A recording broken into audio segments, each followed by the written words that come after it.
50 hanno raggiunto l'immunità di gregge, lo ha detto oggi il direttore dell'ULSS Benazzi. Intanto si pensa ad aprire a tutti il camper delle vaccinazioni nelle piazze. Turismo, domani in Veneto un confronto con Regione e operatori, presente il ministro del turismo Garavaglia. Martedì riaprirà l'aeroporto di Treviso, fermo da 15 mesi. Furto all'alba, la ditta Bravi di Mogliano, intervengono i carabinieri, i ladri fuggono e vengono inseguiti da più pattuglie, si tratta di una banda specializzata. 76enne denuncia ai carabinieri un giovane e mi ha detto che gli avevo rotto lo specchietto, ma non era vero, ha pagato 110 euro, 25enne individuato e denunciato. Imprese che non riescono ad assumere non perché troppo selettivi ma perché i lavoratori non vogliono spostarsi tra l'Italia e l'estero. Ai nostri microfoni l'ex presidente di Assosport Businaro. Una mostra diffusa della durata di un giorno lungo tutto l'anello delle mura di Treviso è quella ideata da Treviso Sotterranea per cercare e raccontare l'evoluzione della cinta cinquecentesca. Oggetti e segni della nostra storia, questa sera raccontiamo la devozione per la Madonna del Caravaggio, ricordata nella cultura popolare come la Madonna degli Ossessi. Buonasera e ben ritrovati dalla redazione di Treviso. Dunque, lo avete sentito in primo piano, la campagna vaccinale nella Marca dai 50 anni in su è stata raggiunta la cosiddetta immunità di gregge. Immunità di gregge raggiunta nella Marca per gli over 50. La novità arriva direttamente dal direttore generale Francesco Benazzi, che spiega come continua serrata la campagna vaccinale. Gli over 50 che hanno fatto la prima dose sono 67,9%, quindi siamo oltre, che è il 65%, la cosiddetta immunità di gregge. Con la seconda dose siamo al 34,6%, quindi sta andando bene. Con la prima dose, spiega senza mezzi termini Benazzi, le persone non entrano più in ospedale se dovessero contrarre il virus. Sulla possibilità di aprire la vaccinazione a tutti nei primi giorni di giugno senza classi di età, il direttore attende la Regione e soprattutto la consegna delle dosi, che è l'unico neo di questa campagna.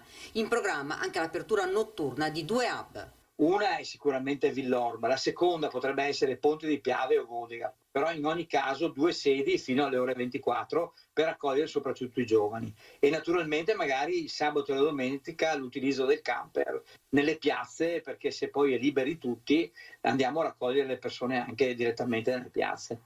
Ed intanto si pensa alla terza dose. Io credo che dovremo ragionare per ottobre per riprendere tutto il ciclo a tutto il mondo della sanità e al mondo dei fragilissimi delle RSA, e poi man mano negli altri 2 mesi, 2-3 mesi, quindi fino alla fine, diciamo novembre, fare i richiami agli altri. È stata istituita dall'ULSS una commissione intanto che dovrà valutare gli operatori sanitari che non si sono vaccinati, circa una settantina di persone. Abbiamo fatto questa commissione con delibera, è presieduta dal direttore sanitario, il quale andrà a vagliare tutte le posizioni che ovviamente hanno risposto, nel senso che hanno scritto: io ho questa patologia, per cui per questa patologia io non posso essere vaccinato. E infine la chiusura dell'ospedale Guicciardini di Valdobbiadene. Sulla struttura oggi campeggia uno striscione con cui il personale ha voluto ringraziare la comunità e la protezione civile. Ricordo a tutti, a 23 anni restavano sole la notte per ovviamente seguire i pazienti, e la protezione civile si turnava e restava di notte per garantire loro la sicurezza. Quindi è chiaro, era il minimo che potevamo fare, ringraziare la protezione civile, perché veramente ci è stata vicina e ha fatto un lavoro straordinario.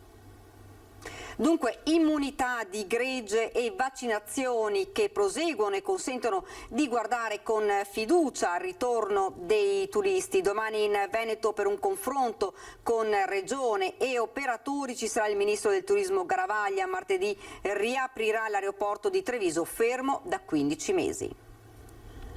L'incontro del ministro del turismo Massimo Garavaglia con il presidente del Veneto Luca Zaia e i rappresentanti degli operatori turistici domani e la riapertura martedì dell'aeroporto Canova di Treviso.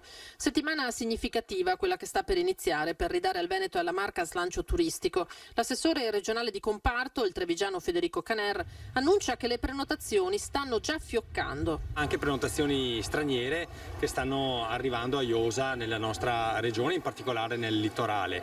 Però c'è un problema. tema che ho già sollecitato informalmente al Ministro. Domani nell'incontro che avremo assieme anche agli operatori turistici verrà affrontato in maniera più importante, che è il tema del riconoscimento della vaccinazione. Per entrare in Italia il requisito della vaccinazione, di un turista tedesco e austriaco non è sufficiente, ma ci vuole anche il tampone. Questo è quel qualcosa che rischia di frenare le prenotazioni che potrebbero essere molto più importanti e cospicue, quindi questo sarà un tema che affronteremo. Importante, sottolinea Caner, la presenza di Garavaglia in Veneto. E la visita del Ministro significa venire a sentire nel territorio quali sono le problematiche. Anche Mario Conte, sindaco di Treviso e presidente ANCI, invia un messaggio al Ministro. In questa fase dobbiamo semplificare quanto più possibile la ripartenza. Il settore è stato messo a dura prova da una crisi epocale e oggi ha bisogno di ripartire. Lo dobbiamo fare ovviamente in sicurezza, ma senza lacci e lacciuoli. E oggi noi dobbiamo dimostrarci aperti, pronti ed accoglienti sotto tutti i punti di vista, anche da un punto di vista governativo e burocratico. All'aeroporto Canova, che riaprirà martedì, sono tornati in queste ore i primi aerei e il numero di voli programmati è in continuo aumento. Erano previsti 3 voli il primo giorno, sono già diventati 9, segno evidente che c'è davvero tanta voglia di viaggiare, di tornare a vedere e a godere delle bellezze della nostra città. Imprese che funzionano in piena espansione malgrado la pandemia, che non riescono però ad assumere, non perché troppo selettive, ma perché chi si presenta ai colloqui, una volta messo davanti alla prospettiva di spostarsi tra l'Italia e l'estero, dice di no. Ai nostri microfoni l'ex presidente di Assosport Businaro. Si fa una fatica estrema. Noi in questo momento siamo in carenza di circa 25 persone. Fatica ad assumere personale e non ultra specializzato, ma anche giovani da formare. Lo dice un imprenditore navigato come Luca Businaro, già presidente di Assosport, titolare di un'azienda di Montebelluna in espansione e che per questo è alla continua ricerca di nuove figure professionali. Siamo in assunzione e questa assunzione vuol dire giovani, vuol dire forza lavoro e magari anche qualche disoccupato che purtroppo è a casa. Riuscire a portare un'azienda sarebbe un sogno. Non ci sono dunque paletti particolari, spiega. Cerco sia giovani che gente già formata, giovani che abbiano voglia di imparare un mestiere che non sia solo italiano, ma un mestiere che porti l'Italia in Europa. Ma malgrado queste prospettive l'azienda ha ancora una carenza di organico di decine di persone. E non le troviamo per varie motivazioni, ci sono le solite motivazioni di personale che non ha voglia e quindi questo però è strutturale, non è che sia una casistica di oggi. E poi abbiamo persone invece che non vogliono muoversi.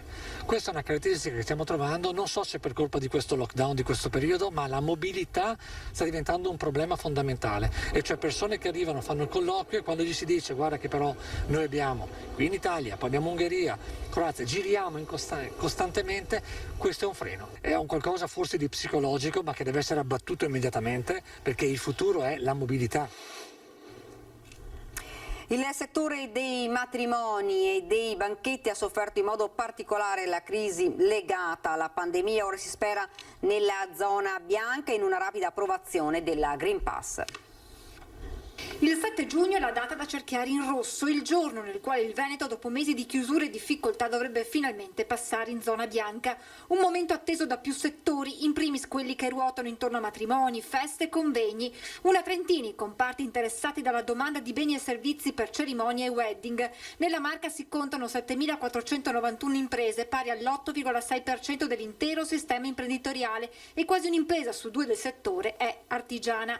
Da quanto rilevato da Confartigianato, il settore del wedding risulta essere tra quelli che nel 2020 rispetto al 2019 ha registrato cali di fatturato delle medie e piccole imprese superiori a quello medio del meno 25,5%, in alcuni casi come nel trasporto persone con perdite del 73,8% o del 36,7% delle pasticcerie. Sono tutta la parte del servizio della persona, la cura della persona, l'abbigliamento, tutta la parte dei fotografi, tutta la parte dei spettacoli, tutta la parte anche del trasporto persone che sono ferme perché non ci sono le gite, non ci sono gli eventi. Nel 2020 a Treviso sono stati celebrati 1.490 matrimoni, quasi la metà di quelli officiati nei 12 mesi precedenti, e visto che il periodo che solitamente i futuri sposi scelgono per pronunciare il loro sì è proprio quello estivo, da giugno a settembre, si guarda con fiducia al passaggio in zona bianca per un ritorno alla normalità, anche attraverso il Green Pass, ma avverte Sartor, la certificazione verde deve essere approvata al più presto, vanno evitati, dice, inutili colli di bottiglia burocratici. Se ci sono emergenze e così come sono state fatte procedure di emergenza su alcuni fatti, anche per questa cosa non ci sia sempre la complicazione a fare i semplici. Siamo alla cronaca, furto all'alba, la ditta Bravi di Mogliano Veneto intervengono, i carabinieri, i ladri fuggono e caccia alla banda. Mancano pochi minuti alle 4 quando al 112 viene segnalato un furto in corso. L'allarme è scattato in via Tintoretto a Mogliano Veneto. Nel mirino di una banda di ladri organizzata e pronta a tutto, l'azienda Brevi SPA, specializzata nella rivendita di materiale elettronico. Sul posto si precipita una pattuglia. All'altezza di via Giotto, poco distante, i carabinieri trovano un furgone Mercedes posizionato di traverso dai ladri per bloccare la carreggiata. I militari raggiungono l'azienda ed i ladri salgono in alcune macchine e fuggono verso Casale sul Sile. Si tratta di 3-4 veicoli, una banda composta da almeno 5 persone. Scatta l'inseguimento lungo le strade da parte dei carabinieri coadiuvati da altre pattuglie, ma i ladri riescono a far perdere le loro tracce. Da una prima ricostruzione dei militari dell'Arma, i malviventi avrebbero fatto irruzione nel cortile della ditta, tranciando prima la catena del cancello d'ingresso e successivamente sfondando il portone del magazzino utilizzando uno dei veicoli come ariete. I ladri si sono impossessati di diverso materiale ed apparecchiature elettroniche per un danno in corso di quantificazione. Il furgone Mercedes utilizzato per sbarrare la strada è risultato essere stato rubato poco prima da una ditta vicina, mentre una delle auto con i quali i ladri sono fuggiti è stata abbandonata nelle campagne poco fuori Mogliano Veneto e ritrovata dagli uomini dell'Arma. È caccia alla banda. Le indagini ancora in corso sono seguite dai carabinieri della stazione di Mogliano Veneto e dal nucleo operativo di Treviso.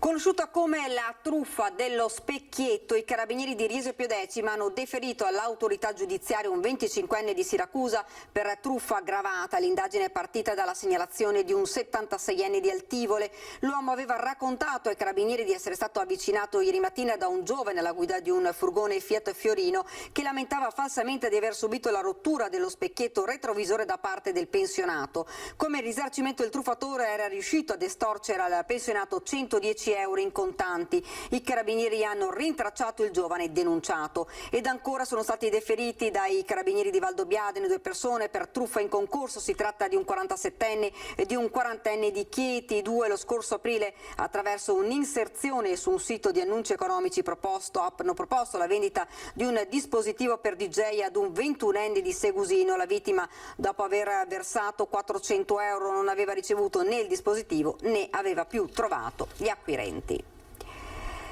E cambiamo argomento. In centinaia questa mattina a Follina, ai piedi dell'abbazia, alla manifestazione SOS Territorio organizzata dal Comitato Stop Pesticidi. Numerose le associazioni ambientaliste che hanno preso parte alla mobilitazione. Sentiamo alcuni rappresentanti.